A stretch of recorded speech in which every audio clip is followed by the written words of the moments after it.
the last number of months, I knew nothing about 3D art, like nothing. And he has slowly told me about printers and glues and maybe something called polymers or something like polymers and wood and how it gets constructed. And then he showed me, it's probably not one of these pieces, but he showed me a piece and he said it took him, it couldn't have been any bigger than this. And he said it took about 11 or 12 hours to like be made or something in the printer. And I have found this process really interesting because I knew it was something I knew nothing about. And I think that's why I love being a member of the gallery. I'm a photographer and I get to see other art and look at other art and hear about other art. And that's, learning more and more is always good. So with that, I'll give you David. Thank you. Thank you.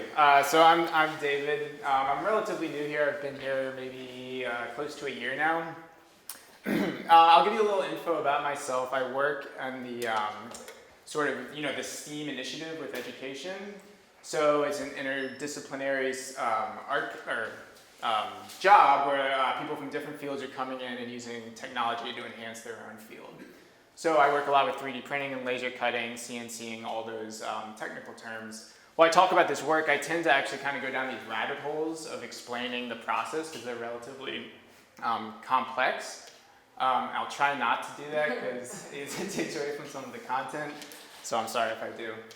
Some other stuff about me, my interests, right? One thing is I have an artificial pancreas. I'm technically a cyborg, right? So I have this relationship with technology. And one thing I'm always battling with, and I think a lot of artists who are into technology that kind of takes over the overall look of the field is the relationship of technology, the analog and the digital, right?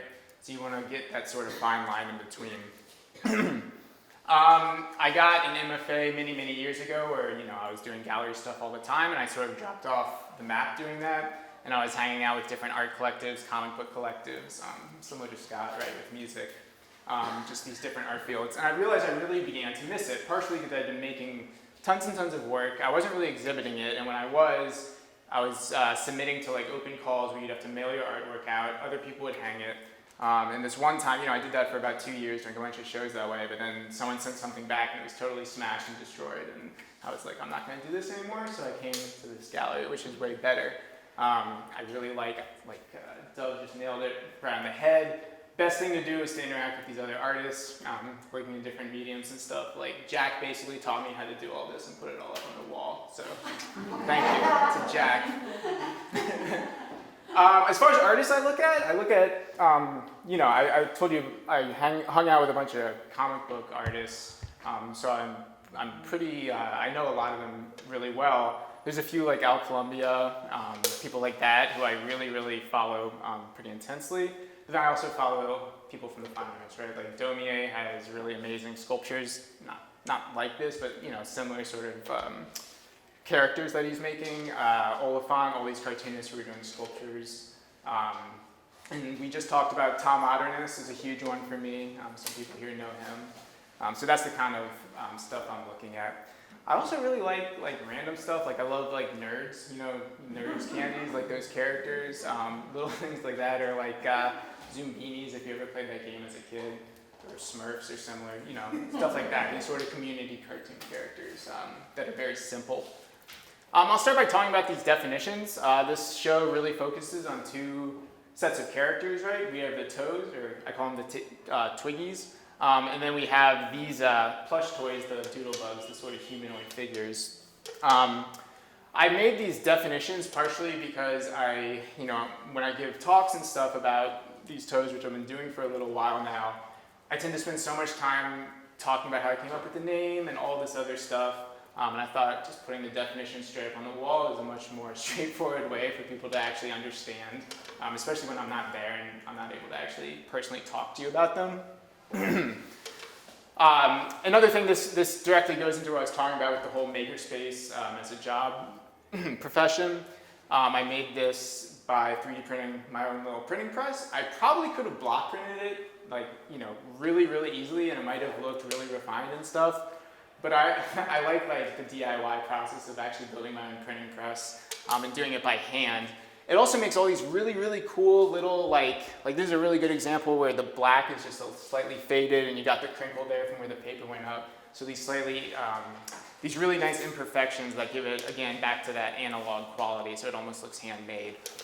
When I was setting up the show, or I was starting to think about the show, one thing that I realized very quickly is, you know, really practical stuff that artists should know, like framing, and I love to make work. I absolutely hate doing the preparation for like putting it up on a wall, building frames and all that.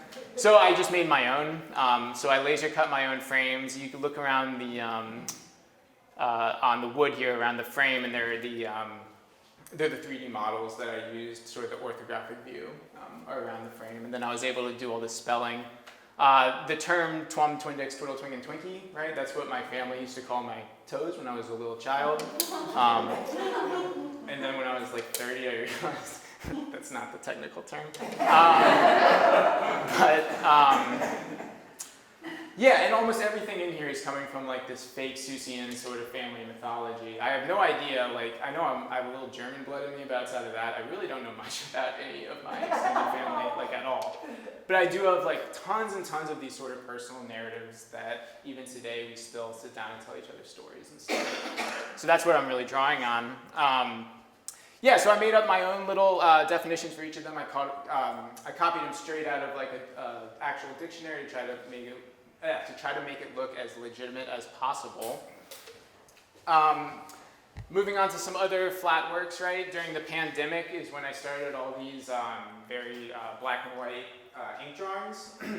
I listened to a podcast the other day, this thing called Cartoonist Kayfabe, where they talk about comics, and one of the things they talk about is at some point you're eventually going to be drawing a jail with bars, and it's like the worst thing to draw because it's so hard to get the spacing right. And of course, I instantly started drawing that when I heard that podcast. I really like, this is similar to another piece I did where I made a TV for the toe characters. I really like having that really clear square shape next to all these sort of like organic, bulgy characters.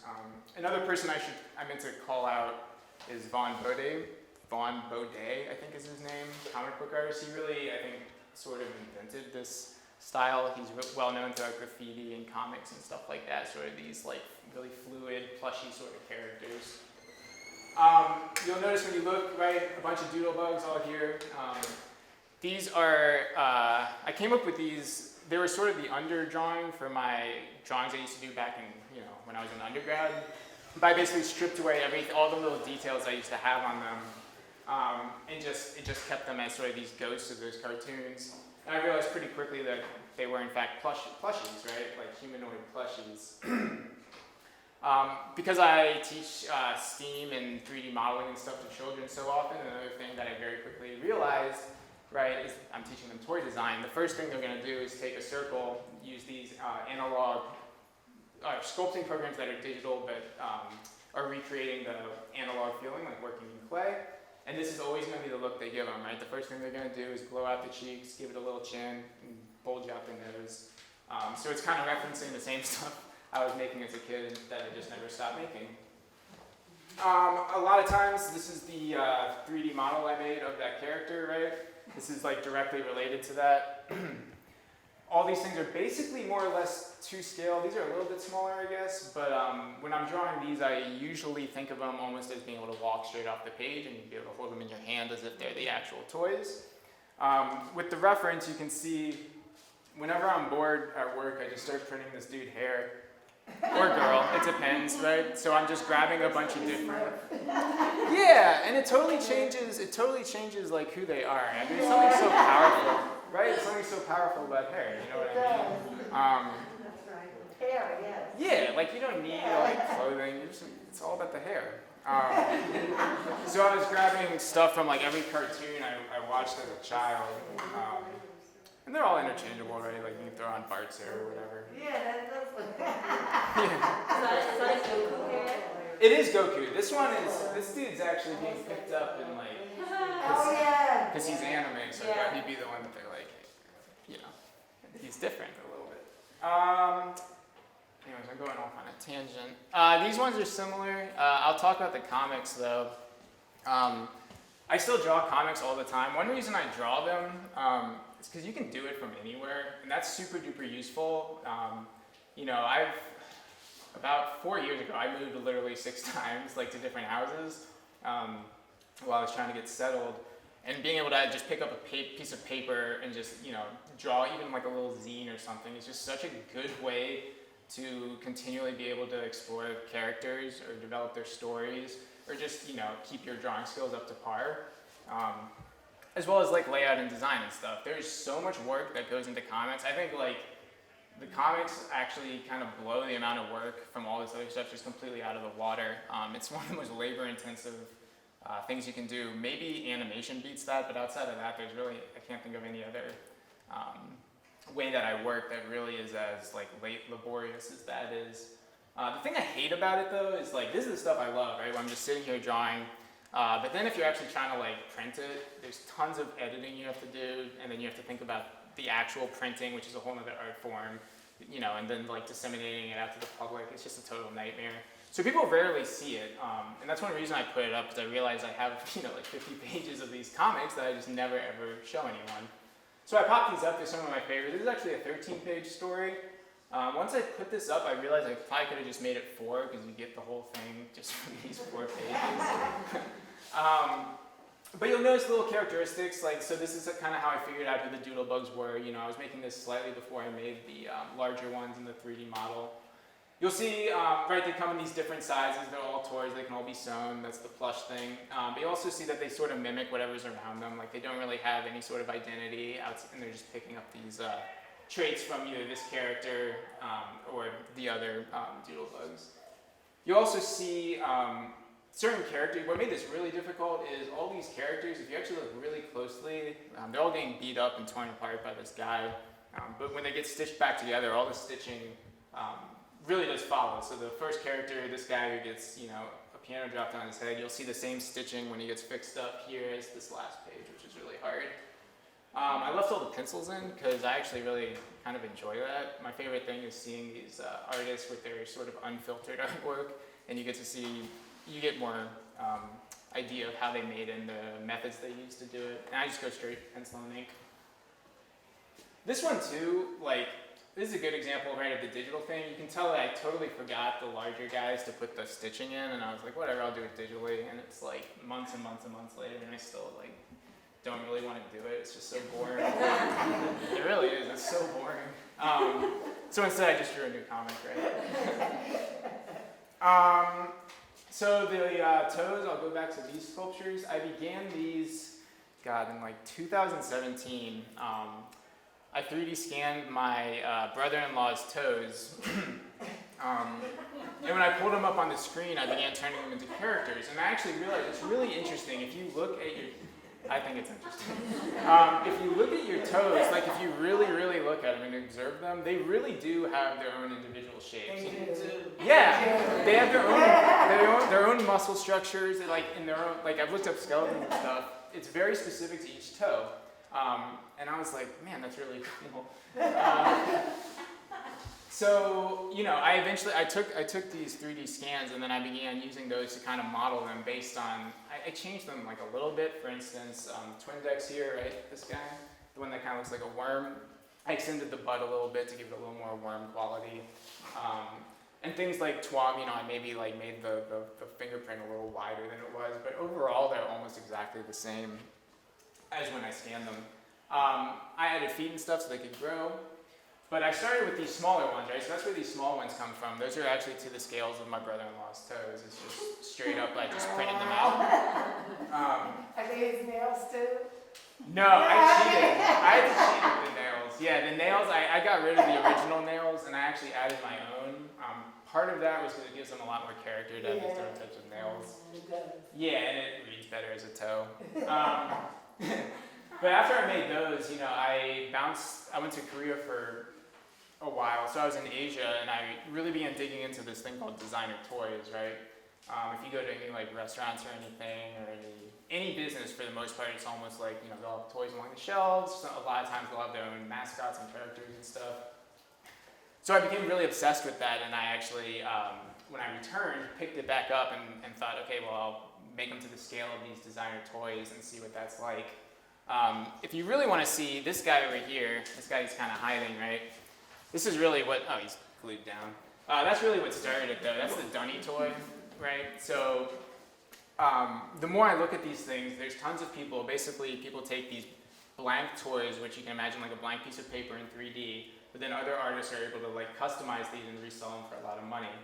I've never seen one that an artist has customized that I'm really drawn to. I find them, you know, I'm like, I mean, it's cool, but I just don't get a kick out of it. What really interests me is like the original toy and how they manufactured it too. It's really interesting when you think of artists as like manufacturing or fabricating these physical objects, right? So I thought I would just do my own. So that's where these came from.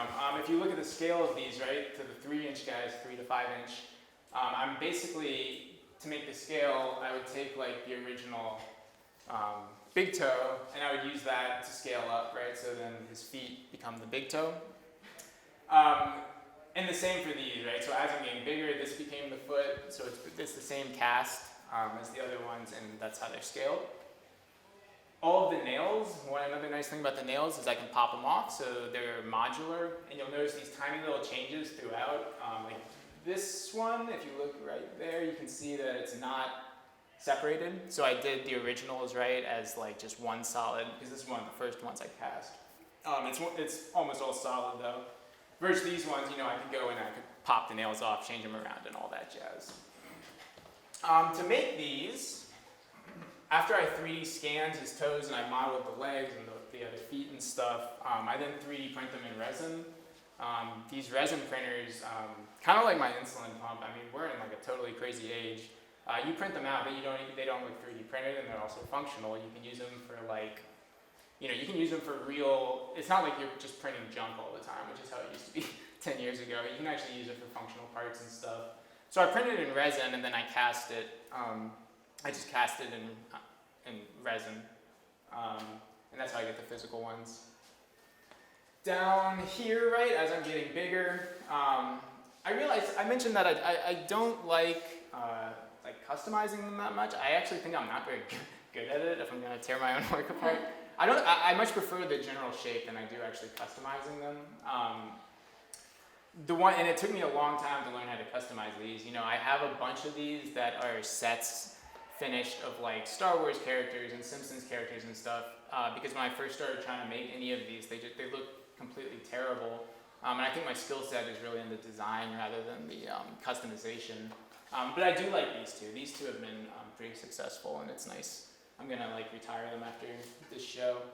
I shouldn't put that there.